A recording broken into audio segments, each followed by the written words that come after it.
Hey, how you doing? This is John, and welcome to John's Long Box. Today we're looking at Fantastic Four number 26. This is some old school comics over here, and this is one of my favorite covers of all time. This is probably my number 2 cover of all time. My first being that Love and Rockets 46, but I just love this cover. Oh my God, is that awesome or what? I got to get a print of this and hang it up in my comic book room. Okay, so this is the first time that the Fantastic Four meet the Avengers, and it's the first time Captain America meets the Hulk. Of course, later on in modern days, they like to have retcons, retroactive continuity, meaning they set stories in the past. I think it was Thor: First Thunder. They had the first meeting, the Avengers and the Fantastic Four, but this is the first time chronologically that the Fantastic Four meet the Avengers. Excuse me. So. In the issue before this, it was a Hulk versus the Fantastic Four. Notably, the cover was the Hulk versus the Thing. I love when the Hulk and the Thing fight.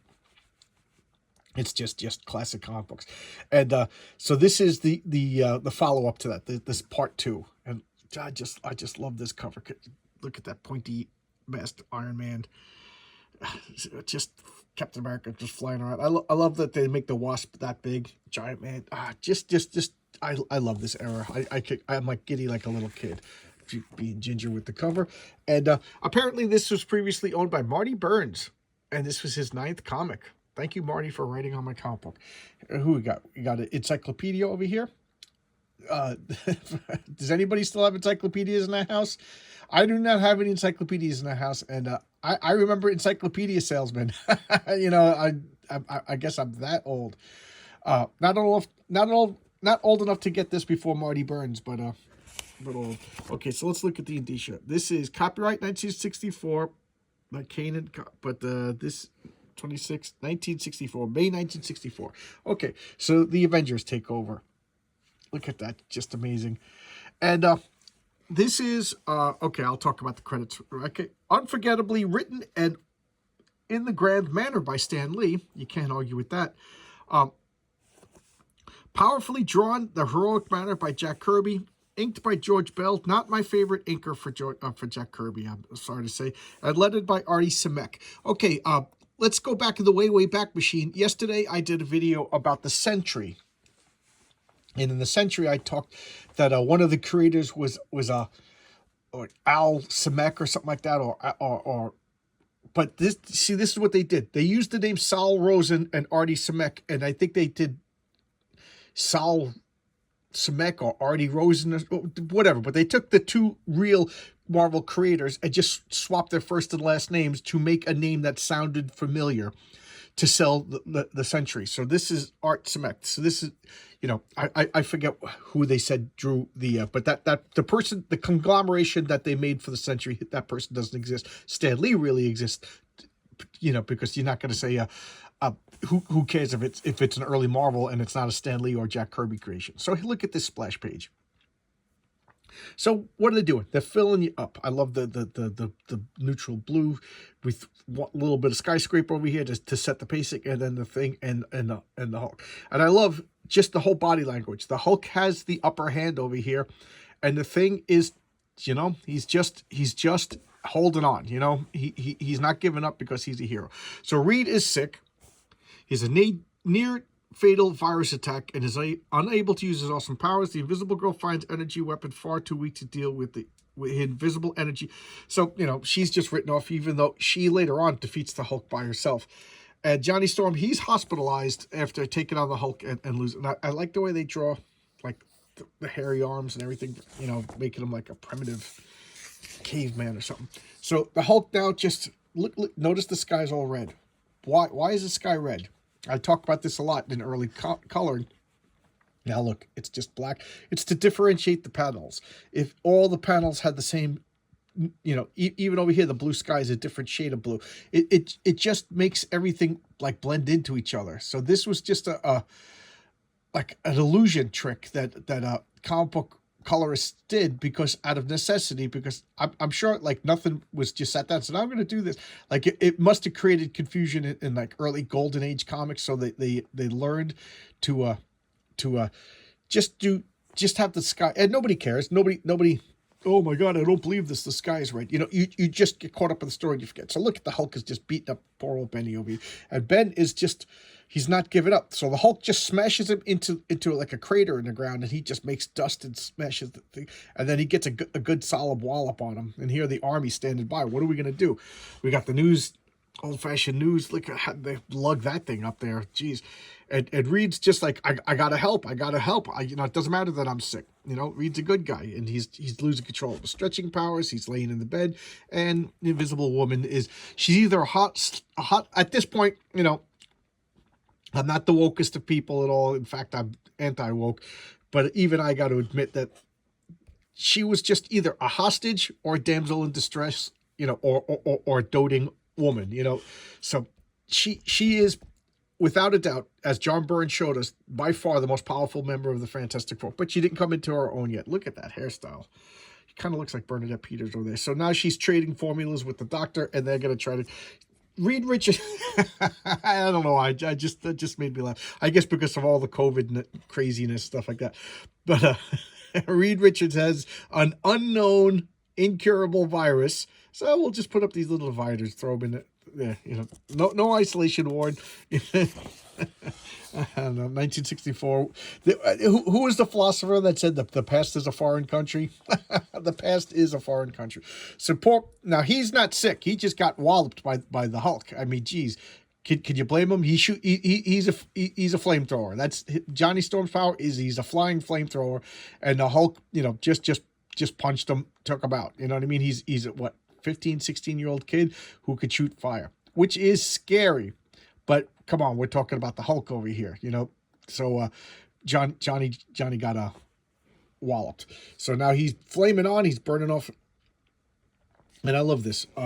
Asbestos pajamas. So, he's pretty, you know, in his 50s, 60s, Johnny Storm will be suing everybody for mesothelioma. I shouldn't laugh about that. I'm in the construction business, and fortunately, not me and my generation, but the guys above me are dropping like flies from that. So now he's flying off with these bandages aren't burning, and he's just taking off.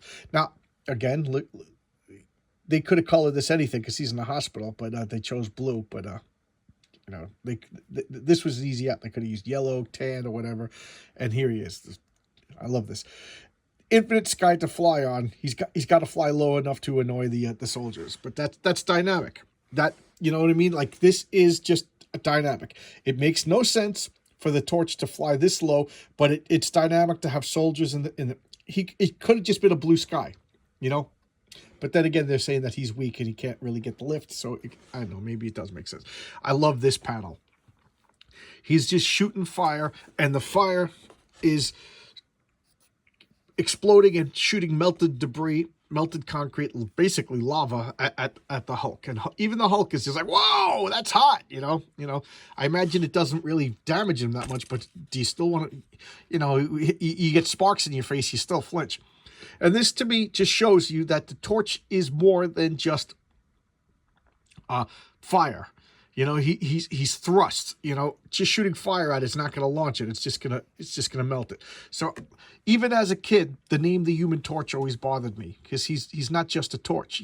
He's the human jet. You know, I think that would have been a better name for the Human Torch given his power set. And that's one of my annoying, prickly little habits is I can't stand when the names don't match the powers. And the Human Torch's name doesn't match his power. He's more than just fire guy. He's thrust guy. So he is also the, you know, the human jet or thrust boy. But then we're gonna go someplace else. So what does he do? The Hulk just happens to be standing next to a fire hydrant because, you know, that's the way comic books are. And he grabs the fire hydrant, which is not painted red. I don't know if that was different back in 1964. And he just blasts the torch. And what's he doing? He's pinching it so it creates pressure. But then again, fire hydrants do have pressure. So there he is. Hulk's just knocking down buildings. And this I always liked. Notice he's not standing in the sky. You know, he's not standing in the sky. And so I think this is the kind of thing that a better inker would have. I'm sorry, George Bell, but a better inker would have handled. So Jack drew this. Somebody else, I think, would have put a line over here and the colorist would have differentiated, but the colorist is not there to make details, just to color. So the Hulk just smashes these two rocks and makes a shockwave. Even look at everybody's just like, what the hell? That's how strong the Hulk is. Training for Big Bay made simple. A quick new way to get into auto mechanics. That's a pretty helpful ad. You know, become an auto mechanic. They fire an artillery round it, and he just catches it. That's how. So, something I want to talk about for a second or two. And you know what? I don't really seem to have a lot of Hulk videos. I got to go dig through my Hulk videos. This is making me realize this. But this is something that we don't really think about when we talk about the Hulk. We think of him as a mashing brute. But his reflexes are fast enough to catch mortar rounds, and then he just spins it around and throws it into the air. You know, and his Ben and Johnny getting up again. He's like, go back. You're done. You're supposed to be in the hospital. I'll take out the Hulk. And not only, and I've said this before, pun intended, the Thing is the cornerstone of the Fantastic Four. He's the heart. That's why he became, in the earliest appearances of the Thing, of the Fantastic Four, he was bitter and angry. Why? Because he was the most sensitive. It hurt him the most that he became this crustaceous, he's not a crab, but you know what I mean, crusty, entombed being, you know, because he was Ben Grimm, life of the party, good-looking guy, you know, cool, suave, all the women loved him. He was living life to the fullest. He enjoyed in all the sensualities of life, you know. Women liked him. He liked to party. He was physical. He liked to play football. He was a man's man. He was a jet fighter. You know, he was a cool guy, and you know, and then he could experience life to the fullest. And now he's. I would like to think that the Ben Grimm sense of touch is reduced. You know, because of this. I mean, has that ever been explored? I don't know. And I read more Fantastic Four, more Ben Grimm than the average bear. So that's something I would write about if I was to do the Fantastic Four. How like basically entombed he feels. You know, he put his hand on a baby. You know, or when he holds Alicia, could he really feel her? You know, we take that stuff for granted because you know we have real hands with real skin. So like the nerves, could they penetrate this rocky? So that's why he's bitter. He lost all that stuff. He was reveling in life, you know, love, food, physicality, you know, a muscular body and all that offers it, you know, and the sun on your face, you know, and now he's this, you know. So that's why he became a nasty SOB for a long time. And it took him a while. Why? Because he was so sensitive. You know, I remember I worked with a coworker who was just a jerk. And you would say hi to him, and he would just like lash out. And finally, I just said to him, you know, you're probably the most sensitive person in the world. And like he actually, like after he realized I wasn't busting his chops, he kind of opened up to me, and like we got along after that. But he was just so sensitive that he would attack first, like a porcupine. And that's what Ben Grimm is. He's the heart and soul of the Fantastic Four. So he's not going to let his pal Johnny, him and Johnny fight all the time because he loves Johnny. You know that, but only he could bust on Johnny. That's his boy. So he's going to go and take out the Hulk. Johnny, you go stay. It's up to me. Reed's sick. Sue's just a frail damsel, and Johnny's a little kid out of his league. So here comes the army. Here comes Rick Jones. He's calling Hulk, and Hulk's like, "What are you gonna do? You're just another kid." And again, Rick Jones, he's the Forrest Gump of Marvel. At least he was until the 70s, and then we kind of got memory hold to the point where Rick Jones hasn't even made an appearance in the Marvel universe, and Rick Jones is like one of the most important people in the Marvel universe. As I take my sip of coffee. And the coffee backlashes and splashes me in the face. It's got coffee bukkake. And look at my glasses. Look at that coffee all over my glasses. But anyway, let's get back. I'll clean it later. So the Hulk is hiding in the subway. Unfortunately, what happens in subways? Subway trains go by. So he's telling him, get off the train. You know, I'm not going to hurt you. Hulk is still... He's a rampaging monster, but Stan was very important of not letting him cross that line into becoming like an actual monster. You know, it could still be chalked up into like misunderstandings, or it's just a tantrum, And I remember that bothered me at one point in I think it was like a later run, like a 12-issue run or so. The Hulk destroyed a plane. And I was just like, that crosses the line. The Hulk is now like more dangerous than Mr. Hyde. Mr. Hyde didn't, how many people did Mr. Hyde kill in the comics? Was it like a full DC-10 filled with people going to Japan, smashed? It was, was that 400 people? Did he kill that many people? Because the Hulk killed, and that crossed the line, I don't know. So here we go. So he comes out. So what's he doing? He's coming out by Avengers Mansion. He's going to take his frustration on the Avengers, and voila, the Avengers are there waiting for him. So he just goes in. We don't need no stinking backgrounds over here. Do you care about the backgrounds? No, because we got Thor, we got Iron Man, we got Captain America, we got the Wasp. Just, I guess she's doing a breakdancing over there. And then just fighting. And the Hulk is just, what does he do? He grabs Rick Jones. Rick Jones is the only person that Hulk considers a friend at this point. And he's getting away. So Janet Van Dyne shrinks down, and she's hiding among the debris. And the doctor over here is like, we don't know what to do with Reed. We got to wrap his head up in bandages because he's got a virus. And what's he do? He's like, I'm not sick anymore because Sue was giving the doctor the experimental medicines, and now he's cured, 100% cured instantly, in the course. Well, that fight was going on for a couple of hours. So Reed's back, and Johnny's like, yeah, with Reed, we can win. So now they're all Fantastic Four's back in action. And boys, men, my secret new Dynaflex. Free secrets of being attractive. Okay, there you go. Enough of my creepy voice. So now Hulk is freaking out. What's going on? What is going on? He's being something's happening to him, and it turns out that the Wasp is in his ear and she's buzzing. He can't get how can the Hulk get the Wasp out of his ear? I don't know. He can't. So he's just bashing his own skull. Great tactic there, Jan. So she gets blasted out from the pressure of Hulk bashing and Captain America. And this is how Hulk and Captain America meet. This is the canon comic book meeting of Captain America and the Hulk. It's physical. So now he's throwing punches, and the Fantastic Four commit. And now what are they doing? They're getting in each other's way. So Torch is this. They're not coordinated enough, and he gets him, and he's just laughing. Look, they're taking each other out. So she puts a force field around him, and he grabs Rick, and he takes off. And Thor throws the hammer and misses and hits the thing. He's like, oh, sorry there, whatever.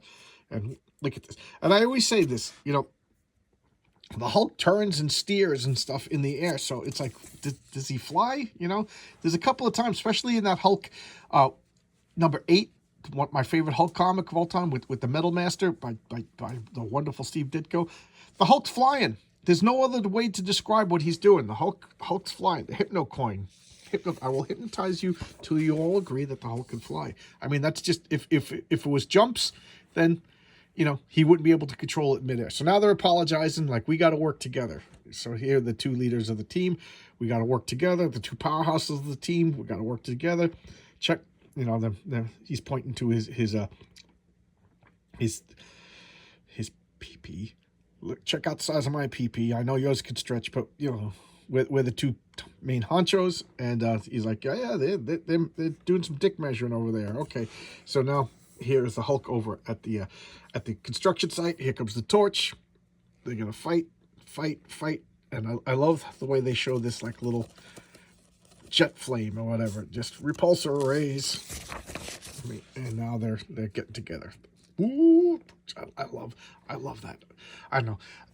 I think having stretching powers in real life would be kind of gross. Like, not so much for me, but for the people who observe the stretching powers, it would be kind of freaky. I don't know. That's one power I never wanted to have, stretching powers. And his Iron Man repulsing him and doing stuff, and his Hulk retaliate. Thor's gonna smash a Rooney. Look, Iron Man's out over here, and things is like, what am I gonna do? Kid gloves are off. I love that he's like, Is he convincing himself or is he convincing other people? Oh, you've been fighting the Hulk and everybody's been in the hospital, but I've been taking it easy on you. So I love this panel. Look at that. Look at that panel. That is amazing. And unfortunately, this inker, I think, is dulling Jack Kirby's wonderful sense of action, unfortunately. And he falls in the concrete. I love this. Captain America's like, hey, check this out. And then we got accordions. We all want accordions. Dresses, a 24-cent set dress. Wow, that is a date night. Buy your wife a 24-cent dress and then serenade her with an accordion. You know? Just don't blame me when the kids happen. Don't blame me. I wasn't there. So now I love this. Hulk just throws this wrecking ball back.